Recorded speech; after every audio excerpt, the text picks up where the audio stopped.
자, 이번 시간에는 우리 외부 효과에 대해서 공부해 보도록 하겠습니다. 외부 효과요. 외부 효과, externality라고 하는 외부 효과인데요. 이 외부 효과는 우리가 이제까지 시장 모형에 대해서 계속 공부를 하고 있고, 시장 모형에 점점 더 여기저기 확장된 모형들을 공부하고 있습니다.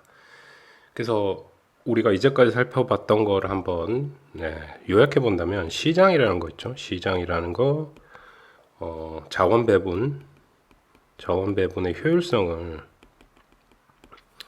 보장해주는,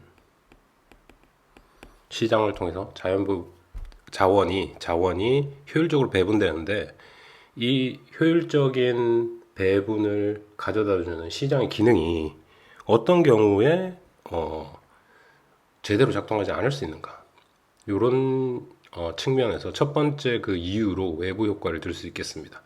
그러니까 물론 뭐 우리가 정부가 존재해야 된다, 정부의 존재 이유에 대해서 우리가 알고 있듯이, 그 정부가 생기기 전에 이제 우리가 시장에 대해서 공부를 했는데, 시장 자유화, 시장이 모든 것들을 자율적으로 결정했을 때 소비자와 생산자가 시장에서 만나서 민간에서 자발적인 교역이 이루어졌을 때 달성할 수 있는 효율적 배분 상태, 그 상태에서 정부가 개입을 하게 되면 뭐 조세를 한다든지, 뭐 무역 정책, 뭐 관세를 매긴다든지, 보조금을 준다든지, 뭐 여러 가지 정책들이 있을 수 있습니다.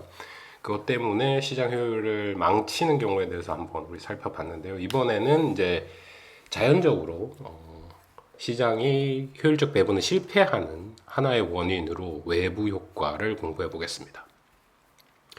이 보이지 않는 손, 시장이라고 하는 건요, 시장, 뭐 다른 말로 보이지 않는 손, 이 얘기는 아담 스미스가 했죠. invisible hand라는 말을 했는데, 그 직접적으로 조정하는 시스템 자체가 보이지는 않지만, 시장이라는 어떤 장소에서 자원이 효율적으로 배분된다. 어떨 때? 민간에서 자발적인 교육이 이루어졌을 때, 소비자와 생산자가 시장에서 만났을 때. 그런데 이제 이게 실패하는 경우 중에 한 가지로 외부 효과가 있다라고 이해를 하시면 될 거예요.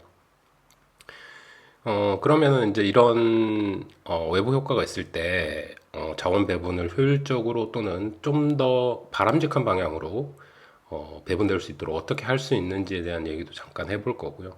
그러면은 이제 그럴 때의 정부 정책은 외부 효과가 발생하는 경우에 정부 정책은 어떤 식으로 이루어져야 되는지에 대한 내용도 함께 살펴보려고 합니다. 그럼 첫 번째로 우리 그 외부 효과 이 자체, externality, 외부 효과 이 자체가 뭘 의미하느냐, 이거 한번 살펴봐야겠죠. 자, 시장에 있어서는 우리가 소비자도 그렇고 생산자도 그렇고 자신의 목적을 가지고 시장에 참여를 하게 되죠. 효용극대화, 이윤극대화, 이 두 가지의 모토를 가지고 시장에 참여를 합니다. 근데 외부 효과라는 거는 뭐 한 사람의 어떤 행위, 그 경제 행위가 다른 사람한테 영향을 미치는데 그 보상이 제대로 이루어지지 않을 때 발생하는 현상을 외부 효과라고 합니다. 한 사람의 행위가 경제적 후생에 영향을 미치지만 그 보상이 제대로 이루어지지 않는 현상 중에 하나로 외부 효과를 들 수 있고요. 이게 우리가 처음으로 배우는 시장 실패의 원인으로 볼 수 있겠습니다. 시장 실패가 발생하는 경우 여러 가지 경우를 생각해 볼 수 있는데, 그 중에 가장 첫 번째 예로 들고 있는 거는 가장 두드러진 시장 실패의 원인으로 판단될 수 있기 때문이죠. 근데 이 외부 효과라는 게 이제 두 단계로 나눌 수 있다. externality는 두 개로 나눌 수 있다. 하나는 부정적 외부 효과가 있을 거고요. 하나는 긍정적 외부 효과가 있습니다. 부정적은 negative고요. negative externality, 긍정적은 positive externality, 뭐 이렇게 표현을 합니다. 자, 그 부정적 외부 효과라는 거는 그 한 사람의 경제 행위, 한 사람의 행위 또는 어떤 집단의 행위가 경제적 후생에 영향을 미친다고 했죠. 근데 경제적 후생을 감소시키는 경우 부정적 외부 효과라고 얘기할 수 있겠고요. 긍정적 외부 효과는 이익을 주는 후생이 증가되는 방향으로 이해를 하시면 되겠습니다. 그래서 부정적 외부 효과 중에 가장 뭐 두드러진 그리고 예로 가장 많이 사용되고 있는 게 공해입니다. 공해.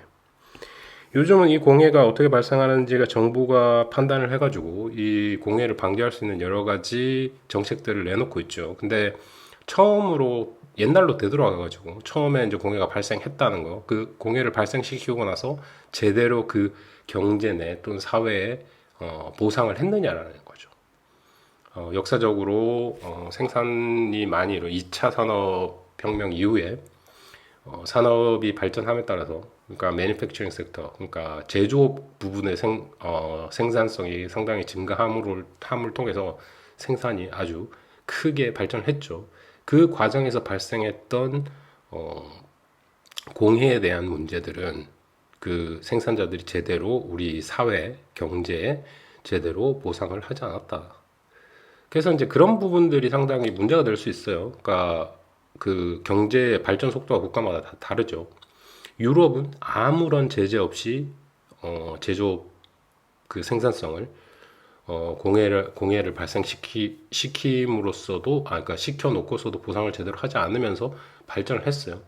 그리고 뭐 미국도 그렇고 일단 이제 선진국이라고 일컬어지는 그러니까 경제적으로 따져봤을 때 뭐 경제적으로 앞서 있는 그런 경제 규모가 큰 나라들을 보면 자신들의 산업혁명이 일어나고 자신들의 산업이 한참 발전을 하던 시절에 지구 내에 발생시킨 공해에 대한 보상이 온 그 지구에 있는 다른 국가들에게 이루어지지 않았습니다. 그런데 이제 지금 그런 판단들을 우리가 인식을 이제 공해가 나쁘다라는 걸 인식을 하고 외부 효과, 부정적 외부 효과가 있다라는 걸 인식을 하고 있는 시점에서 그런 얘기들 많이 하죠. 중국이 이제 산업을 이제 지금 막 뭐 한 15년, 20년 이 과거 동안 크게 발전을 했죠. 발전을 하는 동안 공해의 발생. 그 공해 중에 뭐 여러 가지 있겠지만 한국이 제대로 된 보상을 받지 못하면서 겪고 있는 공해에 대한 피해가 아주 큰 부분도 있고요. 그 국제사회에서 조정이 잘 되지 않고 있습니다. 힘들죠. 뭐 국제사회라는 게 어떤 정해진 규범이라든지 어떤 시스템을 통해 가지고 제재되기가 상당히 어렵기 때문에 그런 현상이 벌어지고 있는 거죠. 그런 부정적 외부 효과가 발생했을 때 뭐 여러 가지 국제기구가 그만한 힘이 있다면 제대로 분쟁을 해결해 줄 수 있겠지만 이게 정치적인 결정 과정이 꼭 들어가기 때문에 상당히 어렵다라는 부분들 인식하고 있을 겁니다. 근데 이제 국가 내에서는 그게 그 처리 과정, 분쟁의 해소 과정이 그다지 뭐 국제 관계보다는 조금 낫습니다. 긍정적 외부 효과는 뭐 긍정적인 효과가 있음에도 불구하고 보상이 제대로 이루어지지 않기 때문에 그 반대, 부정적인 효과에 비해서 반대 효과가 나옵니다. 그러니까 부정적 외부 효과는 나쁨에도 불구하고 생산량이나 거래량, 균형 거래량이 상당히 사회에 바람직한 양보다 더 많이 생산되고 거래된다는데 문제가 발생을 하고요. 긍정적 외부 효과는 그 긍정적인 효과에 대한 보상이 제대로 이루어지지 않기 때문에 시장에서 그냥 직접 거래가 됐을 때 과소 거래되는 그런 현상을 볼 수 있겠다. 그 점을 한번 짚고 넘어가고 싶고요. 긍정적 외부 효과로 가장 많이 쓰는 예 중에 한 가지는 교육입니다. 교육. 자, 그 뭐 통계적으로는 그런 결론들을 많이 내고 있어요. 그 평균적인 교육 수준 올라감을 통해서 여러 가지 사회적으로 발생할 수 있는 불안 요소들, 정치적인 불안이라든지 아니면은 범죄라든지 나쁜 행위를 할 가능성 또는 그 빈도수가 점점점 줄어든다라는 결과들이 통계적으로 증명되고 있습니다.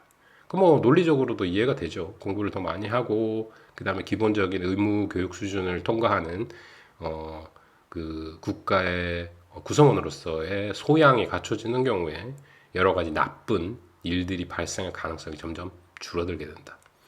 그래서 그 외부 효과의 크기가 아주 큼에도 불구하고 실질적으로 시장에서 민간이 직접 어느 정도 교육 수준을 결정하는 데 있어서 교육 수준이 바람직한 양보다는 적게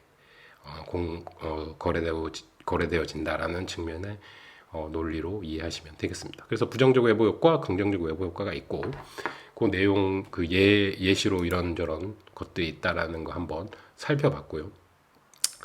자, 이 아까 말씀드렸던 것처럼 우리 이거 그러니까 외부 효과 전체를 후생경제학적인 차원에서 후생경제학적 차원이라고 하면 우리 사회 후생 또는 총잉여에 대한 고민을 해보겠다라는 거죠. 후생경제학이라고 하면 후생에 대해서 한번 측정을 해보겠다. 수요 곡선과 공급 곡선을 통해서 우리가 봤던 거 소비자 잉여, 생산자 잉여에 대해서 공부를 했습니다. 잠깐 복습을 하자면 수요 곡선 밑으로 균형 가격 위로 결정되는 삼각형 모양이 소비자 잉여였는데 소비자 잉여는 원칙적으로 소비자가 지불하고자 하는 가치, 자신의 주관적인 가치, willing to pay에다가 균형 가격, 시장 균형 가격을 빼준 것의 격차들을 다 더해주면 소비자 잉여를 구할 수 있었죠. 생산자 잉여는 그와 반대 방향으로 계산되어 줄 수 있는데 가격에다가 한계 비용을 뺀 그 격차들을 다 합하면 생산자 잉여를 구할 수 있었습니다. 그거를 극대화하는 방향으로, 그러니까 정부의 역할이라고 하면 요 사회후생 극대화를 뭐 간단히 아니면 하나의 모토로 요약을 하자면 그렇게 요약을 할 수 있겠죠. 그런데 이제 요 외부 효과 때문에 부정적 외부 효과의 경우에는 우리가 사회적으로 바람직하다고 생각되는 양보다 더 많이 생산돼 가지고 그러니까 그 공해가 더 많이 유발되는 거죠. 그러니까 이런 생각을 한번 해볼 수 있어요. 부정적 외부 효과에 대한 고민 중에 한 가지로 자, 우리 사회에 나쁜 것이 있습니다. 조금 다른 얘기긴 한데 이거 생각해 볼 필요가 있죠. 공해라는 거 있어요. 공해라는 게 있습니다. 공해가 나쁘죠. 아니면 범죄라는 게 있을 수 있어요. 범죄. 예를 들어서 그러면 범죄는 어떤 수준이 가장 좋을까요? 자, 경제학을 떠나서 한번 생각을 해보자면 범죄는 아예 없어지는 것이 훨씬 더 좋습니다. 그렇죠? 범죄를 통해서 발생할 수 있는 여러 가지 비용들이 발생을 하는 거죠. 그 비용들을 다른 데 쓰면 훨씬 더 효율적인 분배가 가능할 겁니다. 교육도 마찬가지죠. 뭐 공예도 마찬가지고요. 그러니까 부정적이든 긍정적이든 그 감안을 해가지고 효율적인 수준, 사회적으로 바람직한 수준의 거래량이 발생되는 거 그게 상당히 중요한데 그러면 이제 얼마가 적정한 범죄 횟수인가, 빈도인가, 아니면 얼마가 적정한 공해량인가를 고민하는 것 자체 중요할 수 있습니다. 자, 경제학을 떠나갖고 생각해 본다면 공해는 없을수록 좋은 거고 범죄도 없을수록 좋은 거죠. 그러면 우리가 이거를 완전히 사라지도록 0이 되도록 만들어야 되느냐? 그렇죠? 이런 고민을 할 수 있죠. 사회적으로 가장 바람직한 건 범죄가 없고 공해가 없는 거 아니냐? 그게 아주 유토피아적인, 아주 이상적인 그런 상태가 아니냐라고 질문해 볼 수 있습니다. 과연 그럴까요? 과연 그런가? 그럼 이거를 경제학을 떠나서 경제학이 아니라면, 경제학적 사고가 아니라면 이거를 0으로 수렴하게 만들어야 된다. 그러니까 경제학에서는 다른 것들을 고민할 필요가 있죠.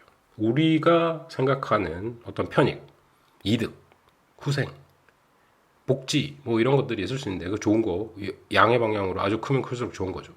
근데 그거를 크게 만들기 위해서는 경제학적인 생각을 해보자는 겁니다. 비용이 발생한다는 거죠. 비용이. 범죄를 0으로 만드는, 범죄를 낮추는 방법은 어떤 것들이 있을 수 있을까요? 범죄를 낮출 수 있는 방법은 이런 것들이 있습니다. 범죄를 저지르면 들킬 수 있는 확률, 그러니까 범죄를 발각하는, 발견하는, 아니면 잡는, 범죄자를 잡는, 범인들을 잡는 그런 범죄 검거율을 높이는 방법이 있을 거고요. 그 다음에 또 그 범죄를 일으키려는 사람들의 숫자를 줄이기 위해서 네, 어떤 걸 생각해 볼 수 있을까요? 그러니까 범죄 행위에 참여하지 못하도록 하는 범죄 행위로 발생할 수 있는 네, 리스크, 위험을 증가시키는 방향으로 범죄율을 조금 줄일 수가 있겠죠. 그 검거율을 높이는 방법은 뭐겠습니까? 경찰 병력을 더 투입한다든가 아니면은 뭐 CCTV라든지 여러 가지 이런 것들을 시설들을 더 확충하는 방법들이 있겠죠. 비용이 발생을 합니다. 자, 위험을 높이기 위해서는 또 어떤 것들을 할 수 있을까요? 그러니까 범죄가 발각되었을 때, 범인이 잡혔을 때 형량을 늘린다든지, 그렇죠? 그냥 2년 살 거를 10년을 살게 한다거나, 10년 살 거를 무기징역을 한다거나, 무기징역할 거를 그죠? 생명을 위협하는 어떤 벌칙을 주는 그런 형량을 강화시키는 방법이 있을 겁니다. 형량을 강화시키면은 범죄에 참여할 그 위험이 커지기 때문에 범죄율은 줄어들게 되겠죠. 이런 방법을 경제적으로 한번 생각해 볼 수 있는데 이것들이 다 뭘 의미하느냐? 비용의 증가를 의미한다라는 겁니다. 자, 생산할 때 비용 들죠. 예, 소비하면 싼 값에 많이 사면 많이 살수록 우리는 행복해질 겁니다. 그런데 그렇게 생산하는데 비용이 든다라는 거죠. 자, 우리가 양으로 생각하는 거, 좋다고 생각하는 거, 좋은 방향으로 움직이기 위해서는 여러 가지 방향에 또 지불해야 될 것들이 있다라는 거죠. 그런 측면에서 공짜 점심은 없다라는 기본적인 경제학적인 어떤 문장이 상당히 의미가 있어집니다. 이런 걸 살펴볼 때 공해나 범죄 같은 거 0으로 만드는 것이 능사냐? 0으로 만드는 것이 가장 좋으냐? 그렇지 않다라는 거죠. 우리가 얻을 수 있는 거, 우리가 좋아하는 거, 우리가 편익을 느끼고 행복을 느끼는 거를 더 많이, 더 크게 가지기 위해서는 비용을 지불해야 된다. 그러면 수요와 공급처럼 적정 수준의 범죄량, 적정 수준의 공해 수준이 있을 것이다 라는 거죠. 이렇게 균형을 찾아가는 겁니다. 그렇죠? 우리가 소비를 하는 이유도 여러 가지 한계의 직면에 있기 때문이죠. 우리가 사는 인생의 길이가 한계가 있고 소득이 한계가 있기 때문에 아주 합리적으로 아주 고민을 많이 해가지고 가장 나에게 좋은 선택, 나를 가장 행복하게 해줄 선택을 소비자는 하게 되는 거죠. 자, 효용 극대화라는 측면에서 우리가 항상 고민해 봐야 되는 것, 그 뒤에 제약이 있다라는 겁니다. 그거하고 딱 마찬가지 논리로 외부 효과가 있는 경우에도 그거를 0으로 만드는 것이 능사가 아니고 비용이 발생하기 때문에 적정한 수준의 어떤 범죄 또는 공해량이 있을 것이다 라는 부분들을 한번 꼭 생각해 보시기 바라겠습니다. 그래서 그 윤리학이나 다른 철학적 관점에서는 말도 안 되는 얘기일 수도 있지만 현실을 살아가면서 우리가 생각해 봐야 될 거, 경제학적인 관점에서 봐야 될 거, 균형이랑 측면에서 생각해 봐야 될 부분이 이런 거다라는 거죠. 행복을 극대화하는 방향 중에 우리가 처해지는 제약 조건들이 있는데 그거를 높이기 위해서는 비용이 발생한다라는 겁니다. 되셨죠? 그런 관점에서 외부 효과가 발생했을 때 어떤 정도가 적정 거래량이 될 것이냐, 균형 거래량이 될 것이냐라는 겁니다.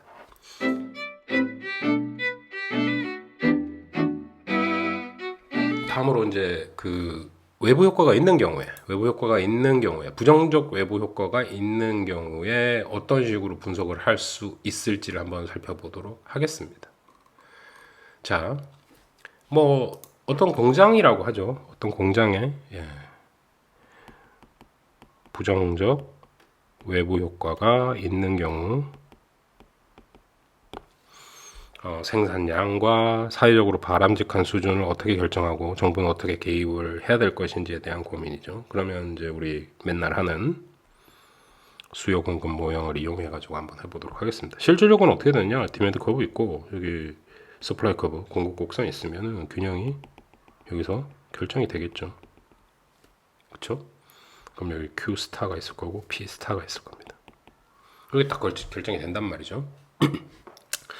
근데 우리가 바라볼 부정적 외부 효과니까 부정적 외부 효과는 어떤 것이겠습니까? 여기는 외부 효과를 고려하지 않고 그냥 외부 효과는 일단 무시를 하고 그냥 어떤 시장의 거래량이 될 거예요. 그럼 여기 뭐 어떤 거든지 사실은 상관이 없는데 예를 들자면 뭐 여기 알루미늄을 생산하는데 공해가 발생한다라는 경우를 고민해보자라는 거죠. 알루미늄을 생산을 해요. 생산을 하면 할수록 사회적으로 비용이 들겠죠. 그렇죠? 근데 이거 공해에 대한 인식 이런 거 하지 않았기 때문에 그냥 사적으로 거래될 때 아무 그 알루미늄 생산에서 발생하는 공해에 대한 보상이 제대로 이루어지지 않았습니다. 수질이 오염되고 공기가 오염됐을 때 피해는 누구한테 옵니까? 직접적인 그 사회 구성원들한테 직접적으로 가게 되죠. 근데 알루미늄 생산하는 그 회사에서 그 사람들한테 보상을 주지 않았다라는 겁니다. 그래서 이제 이 전체적인 비용을 한번 생각해 보자면 사회적 비용이라고 하죠. 사회적 비용. 사회적 비용. 그러니까 이거는 공해를 포함한 비용이 되겠습니다. 사회적 비용은 사적 비용, 그러니까 알루미늄 생산하는 생산자의 사적 비용에다가 공해 또는 뭐 다른 예로 한다면 어떤 피해 정도를 더해줘야지 사회적 비용이 된다라는 거죠. 그렇죠? 그래서 사회적으로 바람직한 생산량을 결정하는 데 있어서 비용이 더 많이 발생함에도 불구하고 그 외부 효과에 대한 처리에 대한 비용이 증가하겠죠. 부정적 외부 효과가 있다면 그게 보상되어져야 됨에도 불구하고 이제까지는 그걸 감안하지 않고 직접적으로 생산을 해왔다라는 측면입니다. 그러면 외부적인 비용을 균형해 봤을 때 사적 비용, 서플라이 커버 될 거고 요 서플라이 커브 곡선 위쪽, 그러니까 왼쪽에 있는 사적 비용에다가 외부 비용을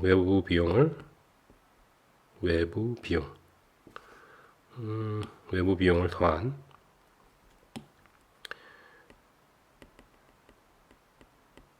더하면 공곡선이 외부 비용의 크기만큼 이렇게 증가를 하게 되겠죠. 모양은 뭐 수평 이동이 되든 안 되든 사실 뭐 조금 어그러져도 상관없습니다만은 사회적으로 바람직한 생산량이 얼마인가, 그렇죠? 요거다라는 거죠. 네, Q 프라임이 될 거고 가격은 B 프라임으로 더 높아지게 될 거다라는 거죠. 사회적인 최적, 소셜 옵티멀이라고 하죠. 소셜 옵티멀.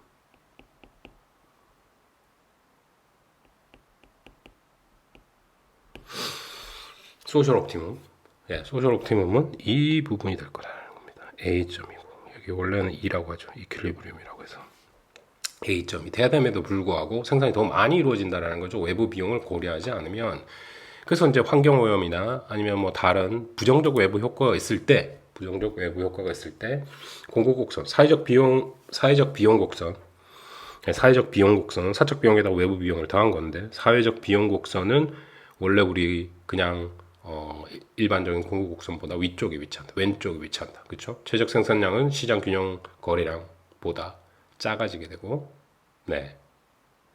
이런 경우 소셜 옵티멈으로 바꿔주기 위해서, 그럼 여기 E점에서 A점인 소셜 옵티멈 쪽으로 바꿔주기 위해서 정부는 어떤 역할을 해야 되냐? 정부 역할을 뭐 여러 가지로 고민해 볼 수 있다라는 겁니다.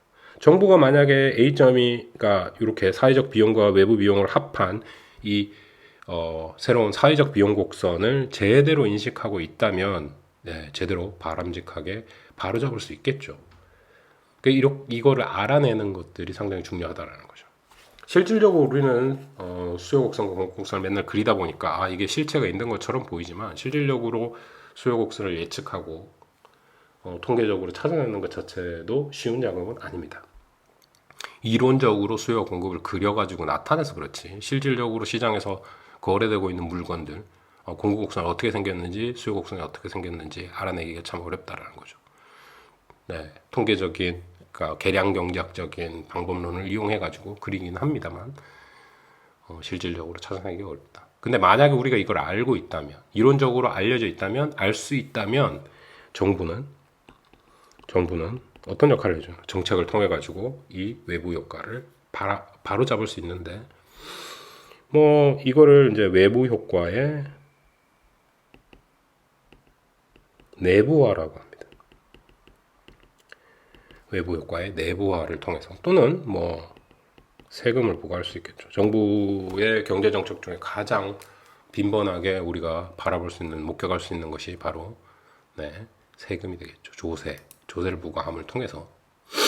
그러면 외부 효과의 내부화는 어떤 것들이 있는지 한번 살펴보도록 하죠. 자, 외부 효과의 내부화, internalization, 또 internalizing 이렇게 얘기할 수 있는데, 그 외부 효과라는 거, 보상이 피해나 이익을 입는 당사자한테 제대로 적용되지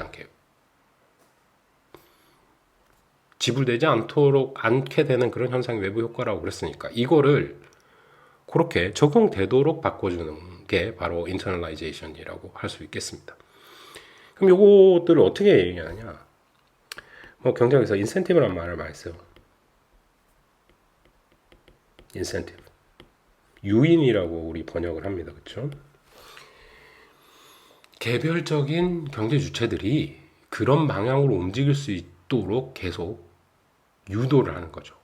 그런 유인들을 주는 겁니다. 사람들의 유인 구조를 바꿔가지고 그렇다라는 거고. 그럼 또 직접적으로 이제 세금이라는 게 있을 건데, 세금을 거기에 맞춰가지고 외부 비용을 직접 생산자가 부담하게끔 공급구선을 이동한 것만큼, 외부 효과의 크기만큼 조세를 부과하면 되겠습니다. 근데 우리 항상 이 세금이라는 거, 우리 조세의 정가가 발생할 수 있죠. 그래서 공해를 만드는 거 직접적으로는 생산자가 생산 과정에서 만들어짐에도 불구하고 그 부담이 소비자와 나눠질 수 있다. 소비자한테 전가될 수 있다. 그런 문제가 있다는 거는 우리 다 인식을 하고 있을 겁니다. 그래서 첫 번째로 이제 외부 효과의 내부화를 통해 가지고 우리 정부가 어떤 식으로 이 외부 효과를 없앨 수 있는지, 사라지게 할 수 있는지에 대해서 잠깐 고민을 해봤고요. 그러면 이제 직접적으로는 우리 조세를, 아니면은 그 내부화 중에 한 가지 방법으로 유인을 만들어 가지고, 아니면 캠페인을 만든다든가 광고를 만든다든가 그런 식으로, 만약에 이제 교육이라는 측면이 있으면 교육이 아주 좋다라는 광고나 그런 프로그램들, 그다음에 이제 그렇게 또 알려주고, 그런 부분들이 꼭 필요하겠죠. 그런 식으로 해결할 수 있다는 겁니다. 그럼 여기 이제 부정적 외부 효과에서 살펴봤는데, 긍정적 외부 효과는 그 반대 방향이죠. 그 반대 방향입니다. 사회적 비용 또는 사회적인 효과를 비교하자면 공급 곡선이 오른쪽에 있겠죠. 그러면 실질적으로 시장에서, 민간에서 거래되는 양은 우리가 사회적으로 바람직한 양보다 적게, 사회적 가치가 사적 가치보다 더 큰 그런 현상을 보이게 될 겁니다. 자, 그 긍정적 외부 효과 중에 예를 들어서, 교육이라고 한다면 교육의 효과에 대해서 살펴볼 수 있겠죠. 교육에서 비롯되는 편익들은 사실 개인들한테 돌아갑니다. 교육을 통해서 자신의 평생 소득이 증가하게 될 거고. 그런데 이제 사회적으로는 개개인들이 나타내는, 개개인들의 욕망 또는 개개인들의 어떤 바램들이 정치적인 과정을 통해서 결정이 될 겁니다. 그러면 사람들의 교육 수준이 높아지는 과정을 통해 가지고 정치가 더 바람직한 방향으로 움직이게 될 거고, 사회 자체가 더 나은 정부 구성이나 아니면 사회 구성이 그렇게 될 거예요. 그 다음에 범죄율이 낮아지겠죠.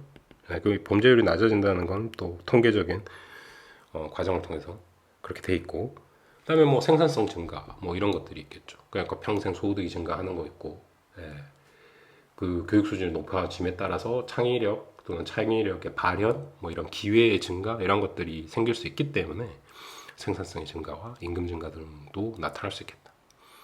그래서 이제 이 교육이라는 거 긍정적 외부 효과가 있음에도 불구하고 더 많은 효과들이 있는데도 불구하고 과소 공급되는 경향이 있다라는 걸로 또 판단을 해 볼 수 있겠습니다. 생산적인 측면에서도 그럴 수 있겠지만 또 이제 수요적인 측면으로 바라볼 수도 있어요. 그걸 수요적인 측면으로 긍정적 외부 효과를 판별할 수도 있습니다. 어떤 식으로요? 자, 한번 보시죠. 디맨드 커브가 있고 공급곡선이 이렇게 있죠. 사적으로 거래되는 균형 가격 균형 거래량이 이렇게 Q스타, P스타로 결정이 될 겁니다. 자, 이게 생산 비용에 대한 증가인가 아니면은 이 가치 자체, 이 그 교육의 예죠. 교육의 예입니다.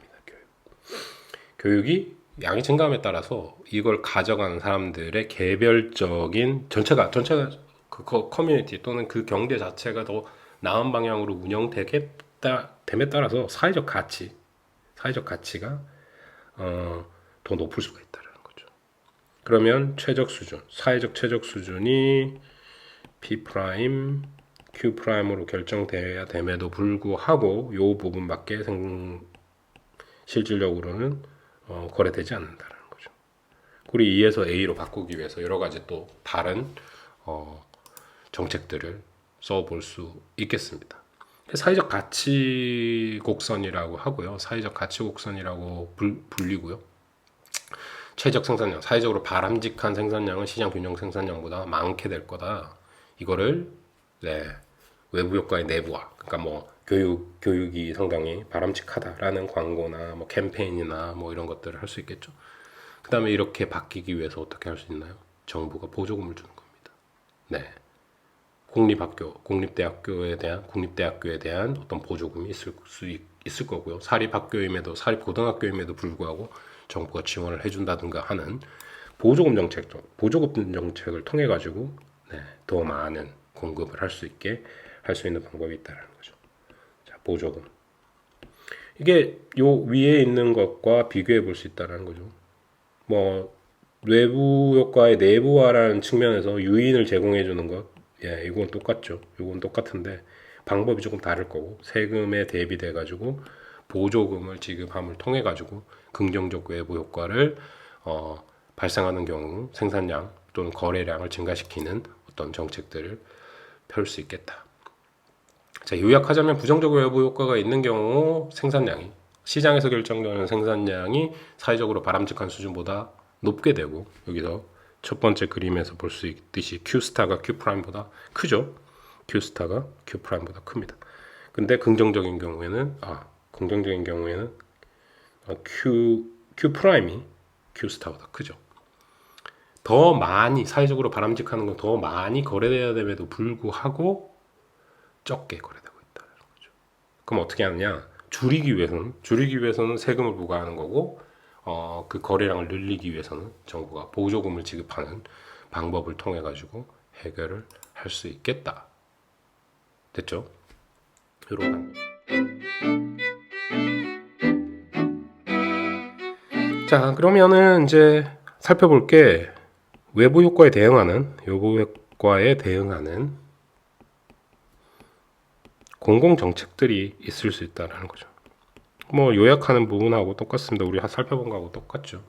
그러면은 이제 첫 번째로 우리가 할 수 있는 거 직접적으로 규제를 하는 겁니다. 정부는 어떤 걸 할 수 있느냐?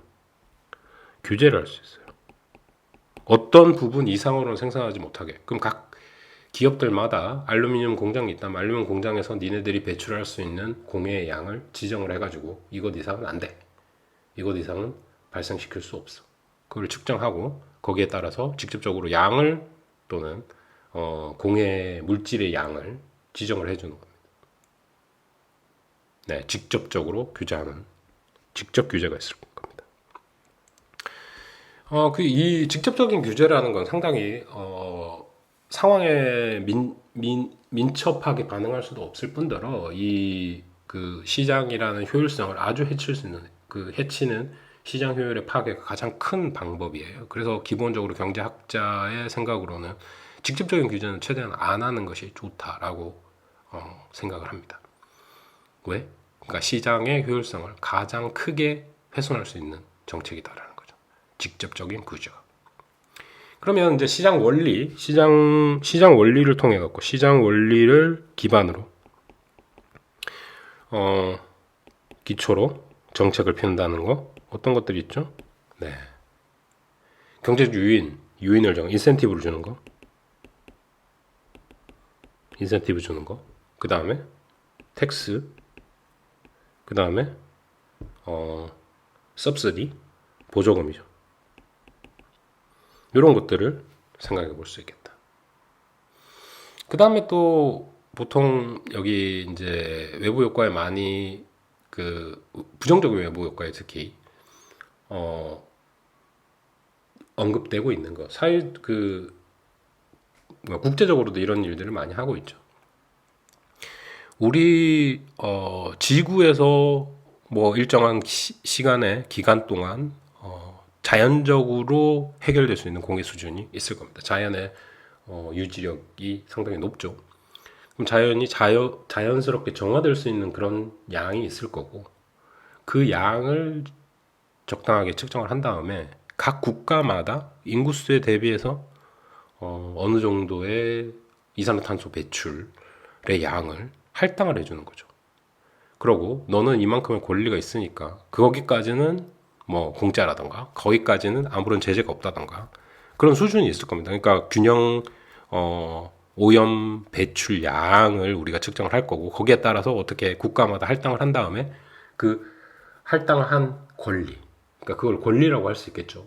어떤 국가한테 너는 1톤의 이산화탄소 배출에 대한 권리를 주고 어떤 국가는 좀 국가의 사이즈, 경제 사이즈가 크다 보니까 2톤, 뭐 0.5톤 이렇게 국가별로 나눌 수가 있을 텐데 그 수준을 넘지 않은 경우까지 아무런 페널티가 없고 그 수준을 넘게 되면은 거기에 대해서 비용을 지불하도록 하는 방법이 있습니다. 그거를 뭐 오염 배출권이라는 개념인데요. 오염 배출권. 이런 권리죠. 오염을 발생시킬 수 있는 권리를 주고 그 권리를 자유롭게 거래할 수 있게 하는 겁니다. 이게 시장의 양에 따라 가지고 자유롭게 그 경제 행위에 참가하는 국가들, 경제 행위에 참가하는 경제 주체들이 사고 팔 수 있도록 하는 거죠. 자, 이런 것들, 이런 특징들을 사실은 뭐 국제 기구에서도 하고 있죠. 구소련의 어떤 공해 배출량이 뭐 미국에 비해서 현저하게 적기 때문에 미국은 개인 자동차들이 양이 많아가지고 이산화탄소나 탄소 배출량이 아주 많습니다. 그래서 그 국제사회에서 인정하는 기준을 항상 넘어요. 그럼 어떻게 하느냐? 러시아 가가지고 사온다는 거죠. 오염 배출권을 사와가지고 그 적정한 크기만큼을 사와서 그 권리를 사고 파는, 거래하는 그런 제도를 운영하고 있습니다. 그거와 마찬가지로 이제 국내에서도 어떤 자국 경제 내에서도 이런 것들을 운영해 볼 수 있겠다라는 겁니다.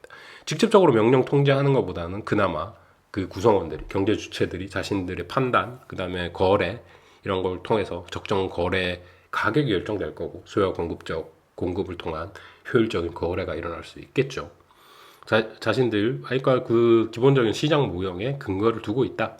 그래서 효율적인 자원 배분이 일어날 수 있다. 효율적인 오염 배출의 권리를 사고 팔물 통해 가지고 효율적인 생산적으로 아니면 그 시장의 효율성을 이용하는 방법들로 이런 것들이 있겠다를 알아주시면 되겠어요. 자, 그럼 직접 규제를 하는 거, 정부는 특정 행위를 할 수 없도록 이렇게 규제하는 겁니다. 너 오염 배출하면 끝이야. 너도 이제 사업을 할 수 없어. 생산을 할 수 없어. 그렇죠? 오염 유발 행위를 불법화하는 거죠. 자, 이게 어떤 내용이 되겠습니까? 그러니까 범죄를 저지르면 그냥 생명을 뺏어버리는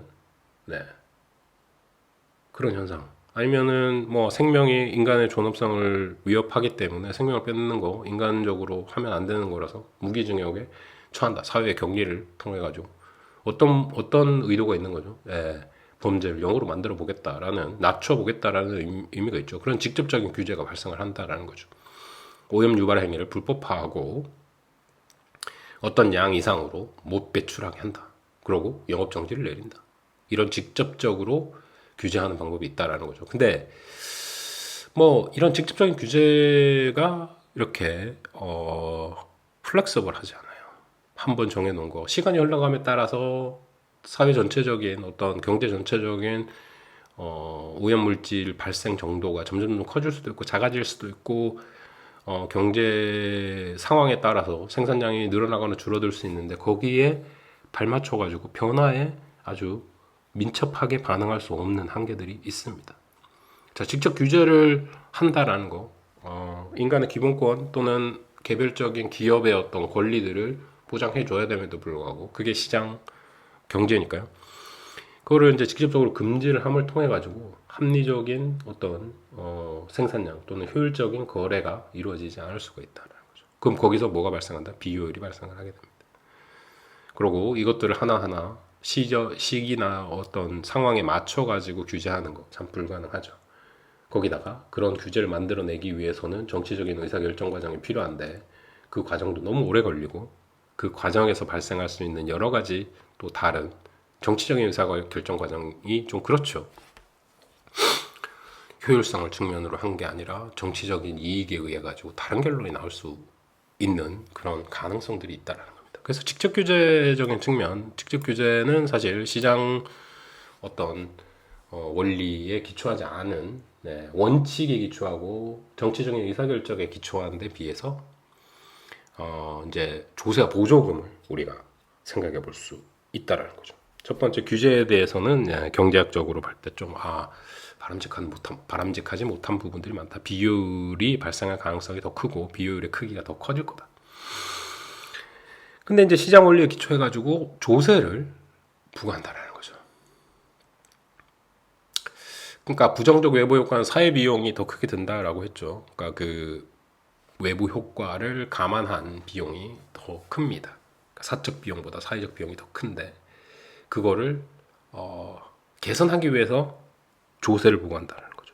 이 조세를 이름을 피그미언 텍스 또는 코렉티브 텍스라고 합니다. 교정적 조세. 교정적 조세.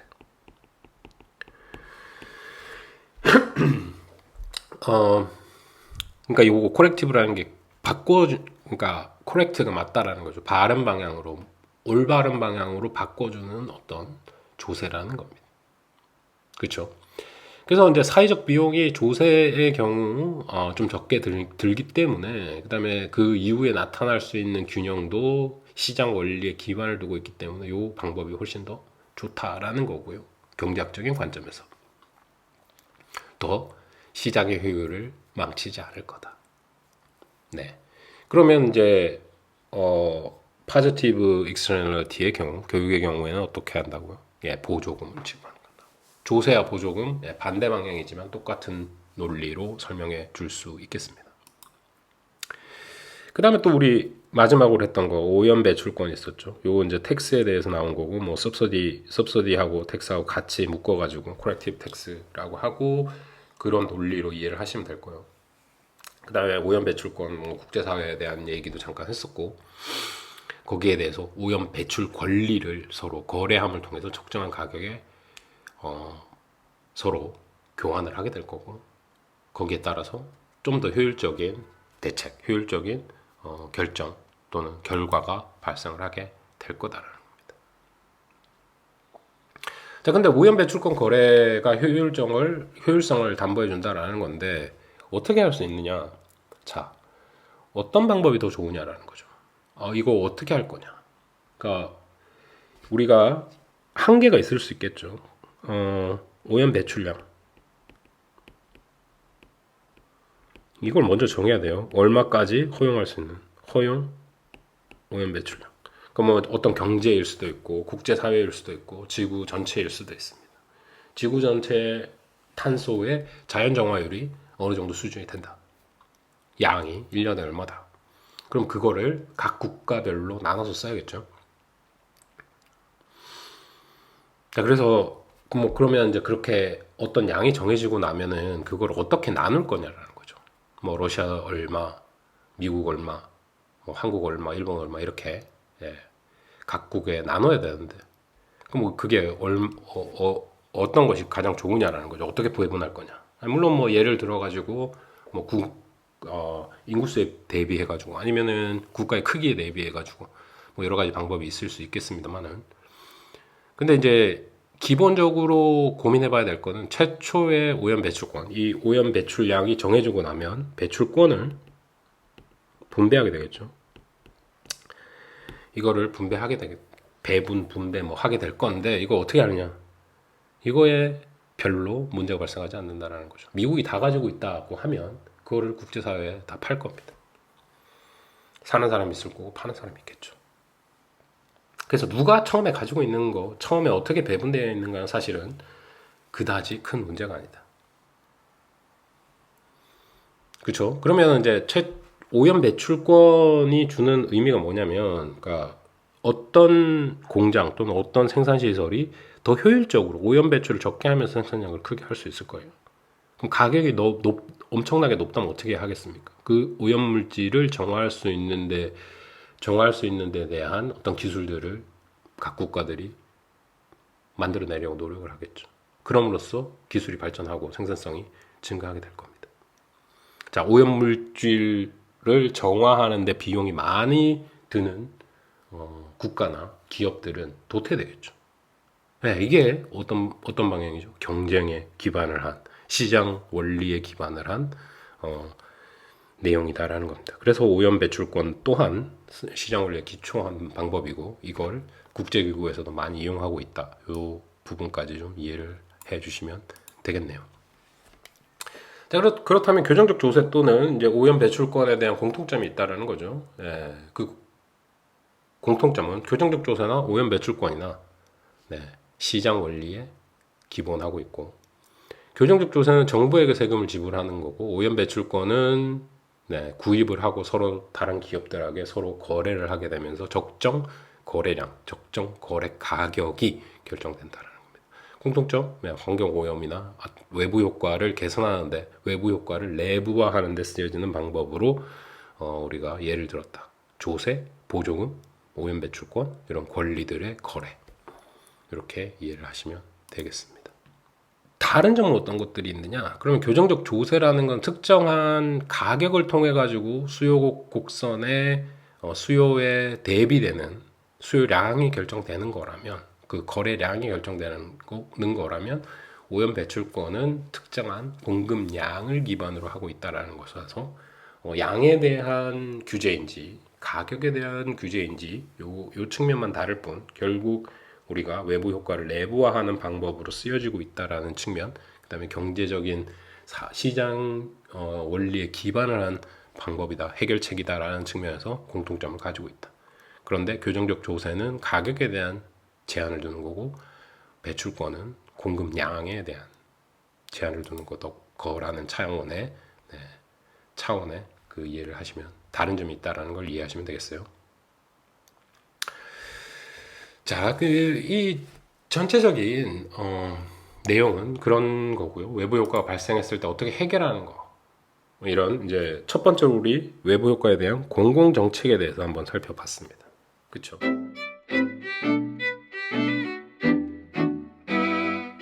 다음 부분으로 우리 생각해 볼 거는 그건 공공 정책 말고 그럼 이거 사적으로 해결할 수 있는 방법은 없어요? 사적 해결법. 사적 해결법들이 뭐가 있을까요? 뭐 여러 가지 다른 방법들이 있습니다. 인센티브 준다는 것도 사적 해결책을 유도하는 방법 중에 한 가지죠. 민간이 그런 거에 대한 인식을 높이고 거기에 대해서 더 필요하다고 믿고 캠페인을 하고 뭐 그런 방법들을 통해서 이 인센티브를 주는 그냥 장을 마련해 줌을 통해서 어느 정도 해결해 줄 수 있겠다. 그런데 이런 외부 효과가 발생했을 때 해결할 수 있는 사적 해결법이 하나가 있는데 그거를 처음으로 아니면은 가장 뭐 강력하게 아니면 가장 제대로 얘기했던 사람이 바로 코즈라는 사람입니다. 코즈라는 사람은 법학에 더 견해가 있는 사람인데 경작을 잘 이해한 법학자 또는 잘 이해한 판사 뭐 이렇게 이해하시면 될 거예요. 그 사람이 만든 게 코즈 디어렘입니다. 코즈 디어렘. 코즈 정리. 네, 코즈 정리라고 이해하시면 됩니다. 자, 거래 비용이라는 게 들죠. 어떤 분쟁이 발생했을 때 그거를 협상에 이르기까지, 그러니까 균형 상태 또는 어떤 딜이 이루어질 때까지 드는 비용을 거래 비용이라고 해요. 거래 비용이 일정 수준 이하로 낮다면 민간 경제 주체들이 뭐가 있겠습니까? 생산자와 소비자가 있겠죠. 그러니까 공공이라고 하면 정부를 포함하는 거고요. 민간이라고 하면 생산자와 소비자 또는 뭐 판매자와 구매자 뭐 이렇게 나눌 수 있겠죠. 거래 비용이 적정하게 낮다면 자기들 스스로 이런 외부성을 해결할 수 있다. 그러면 이 권리를 아까 오염 배출권에 줬다. 오염 배출권이 누구한테 있든 사실 해결 방향은 별로 문제가 되지 않는다. 오염 배출권을 거래할 수만 있으면. 그런 의미에서 법적 권리가 누구한테 있든 협상을 통해서 양쪽이 모두가 이득이 되는, 아니면은 사회적으로 바람직한, 그 커뮤니티에 바람직한 결과에 도달할 수 있다라는 것을 주장했던 사람이 코즈였고요. 뭐 원래 권리가 누구한테 있었느냐에 따라서 경제 후생이 누구한테 더 많이 크게 발생하느냐에 대한 거는 조금 달라지긴 하지만, 경제 후생이 어느 쪽으로 배분되는지는 달라지긴 하지만, 우리가 사회적으로 바람직한 어떤 수준에 이를 수 있다라는 점에서는 코즈 정리가 시사하는 바가 아주 큽니다. 자, 원래 코즈 디어렘의 시작은 여기 있어요. 우리 또 뭐 이번 시간 다음으로 이런 거에 대해서 공부를 하게 되겠지만, 공유지의 비극이라는 어떤 상황이 있습니다. 공유지의 비극.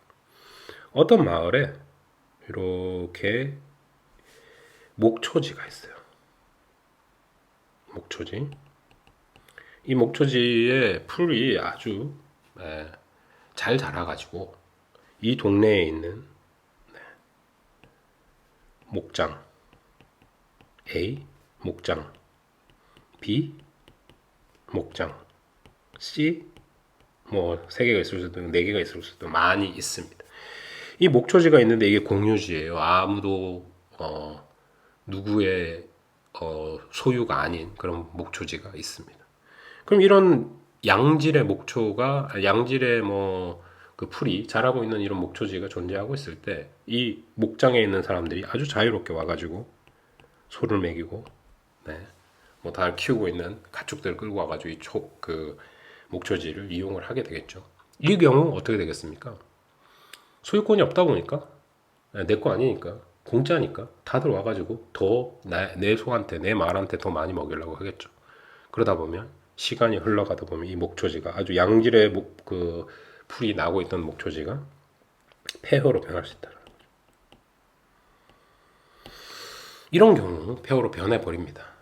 누구의 잘못입니까? 여기 목장에서 이런 풀들, 양질의 풀을 관리하기 위해서는 자기네들이 비용이 들 텐데 공짜니까 끌고 와가지고 이 양질의 풀이 사라져버리는, 폐허로 바뀌는 이런 현상이 벌어지게 돼요. 이거를 공유지의 비극이라고 합니다. 이거를 뭐 목초지와 농장에 대한 비유로 생각을 할 수 있겠지만, 이거를 다르게, 그러니까 뭐 공해의 경우라던가 아니면 그러니까 공기라는 것 자체는 사실 소유권이 없잖아요. 그래서 이제 그런 공기를 마음대로 이용하다 보니까, 그러고 마음대로 배출을 하다 보니까 이런 공해 문제가 아주 심각하게 바뀌어 나갔다라는 겁니다. 근데 이 문제를 어떻게 해결할 거냐라는 거죠.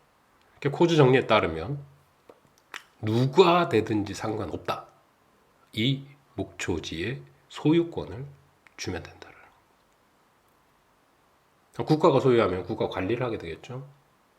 비용을 지불하는 사람만 들어와가지고 쓸 수 있게 한다든가, 어떤 기간 동안은 목장 A, 어떤 기간 동안은 목장 B, 어떤 기간 동안은 목장 C만 쓸 수 있게 한다든가, 하루에 뭐 30분씩만 불을 먹일 수 있게 한다든가, 여러 가지 방법이 있겠죠. 내가 만약에 권리를 가지고 있으면 그 사람들한테 비용을, 그러니까 가격을 책정한 다음에 거래를 하게 될 겁니다. 목장 A가 소유해도 상관없죠. 똑같습니다. 소유권이 명확하게 규정되는 경우에 이 코즈 정리에 따라서 이런 공유주의 비극은 해결될 수 있다라는 것을 주장했던 게 바로 그 논리가 바로 코즈 정리라고 이해를 하시면 되겠어요. 근데 이제 그 전에 우리 코즈 정리에 대해서 얘기했던 거 트랜잭션 코스트, 거래 비용이 낮아야 된다고 그랬죠.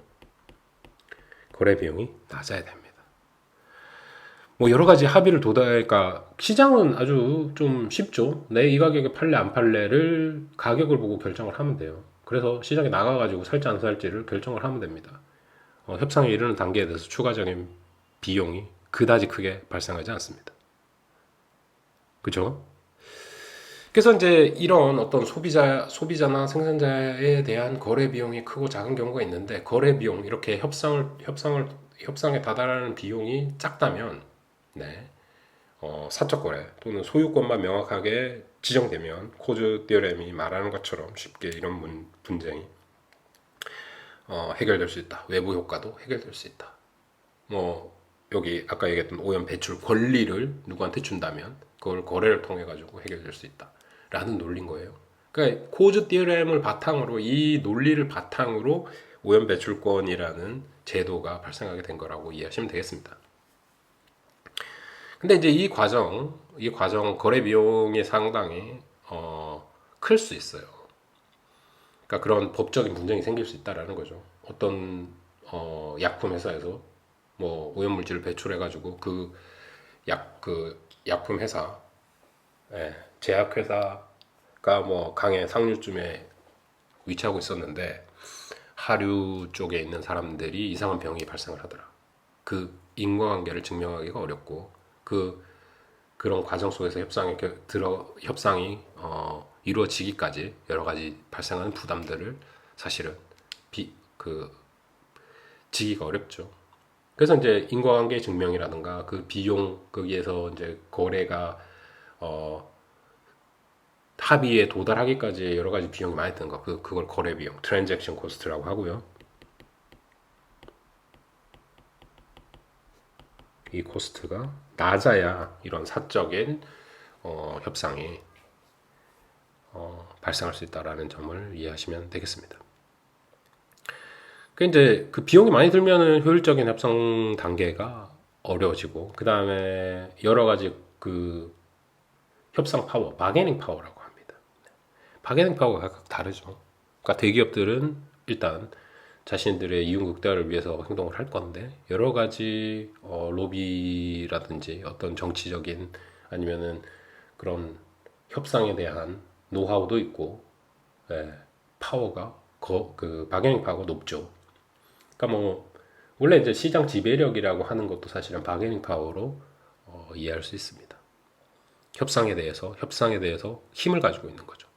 협상 과정을 더 잘 알고 있다든가 정보를 더 많이 가지고 있다든가 그다음에 뭐 아주 좋은 변호사들, 법률 자문을 해줄 사람들을 많이 알고 있다든가 그런 측면은 그렇고 역시 기업과의 법률적인 분쟁 이런 분쟁들이 발생했을 때 소비자 쪽이 불리한 이유는 그런 부분들이죠. 그런 문제를 다뤄본 적도 별로 없고 조직화가 어렵죠. 개별적인 이해관계가 다 다르기 때문에 한 사람 아니라 여러 뭐 수백 명의 소비자가 있다고 하더라도 한 목소리를 내기가 어렵습니다. 그렇게 되면 협상의 바게닝의 파워, 힘이 떨어지게 되고 그를 통해서 소비자한테 아주 유리한 결과를 도출해내기 어려운 그런 현상들은 발생할 수 있다. 이게 이제 거래 비용에 관한 내용들을 생각해 볼 수 있겠습니다.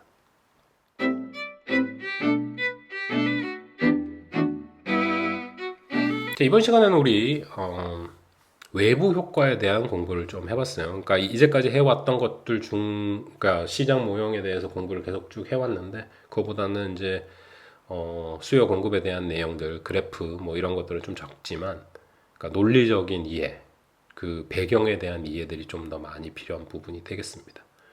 한 가지 알아야 될 것은 시장이 효율적인 결과를 가져다 준다. 그러니까 경쟁 시장의 경우에 그렇다라고 말씀을 드렸고 그 경쟁 시장이 실패하는 첫 번째 원인으로 우리 외부 효과에 대해서 살펴봤습니다. 그러니까 부정적인 것도 있고 긍정적인 것도 있다. 뭐 이렇게 살펴볼 수 있겠지만 부정적인 거는 오염, 뭐 이런 것들, 범죄, 뭐 이런 것들을 생각해 볼 수 있을 거고 긍정적인 측면으로 교육이라는 것, 생각해 볼 수 있겠습니다. 그러니까 그 경우 조세를 통해서 해결할 수 있을 거고, 그 다음에 보조금을 통해서 장려해 줄 수 있을 거다. 근데 직접적으로 양을 규제하는 것 자체는 좀 여러 가지 비효율을 초래하는 경향이 많기 때문에 조세나 보조금 또는 자발적인 거래를 통해서 해결할 수 있게끔 권리를 어떤 사람한테 주는 것, 제대로 된 소유권을 인정해 주는 것. 그러니까 시장 경제의 가장 첫 번째 출발점은 사적 소유권을 제대로 인정해 주는 거에 있다라고 또 볼 수 있겠습니다. 거래 비용이 낮다면 그걸 통해서 효율적인 결과에 도달할 수 있겠다. 그리고 이렇게 외부 효과라는 여러 가지 시장 실패의 원인 중에 하나가 발생했을 때 어떤 식으로 접근을 해야 되는지에 대한 얘기까지 쭉 해봤습니다. 수학적이거나 모형적인 부분들이 조금 적게 들어가지고 많은 학생들이 더 쉽게 이해할 수 있을 거라고 생각되기도 하지만 사실 이제 이런 사회적인 아니면은 사회 시스템에 대한 어떤 고민들을 좀 많이 해봐야 돼서 또 어떤 학생들은 또 어렵게 느껴질 수가 있겠어요. 근데 주의하고 꼭 기억해야 될 것은 외부 효과, externality라는 것이 발생을 하고 그게 시장 실패의 원인이 될 수 있으며 그 시장 실패를 만회하기 위해서 정부가 어떤 역할들을 할 수 있는지에 대한 이해, 그 과정들을 한번 꼭 한번 챙겨 보시면 좋겠습니다. 오늘은 여기서 마무리 짓도록 하겠습니다. 고맙습니다.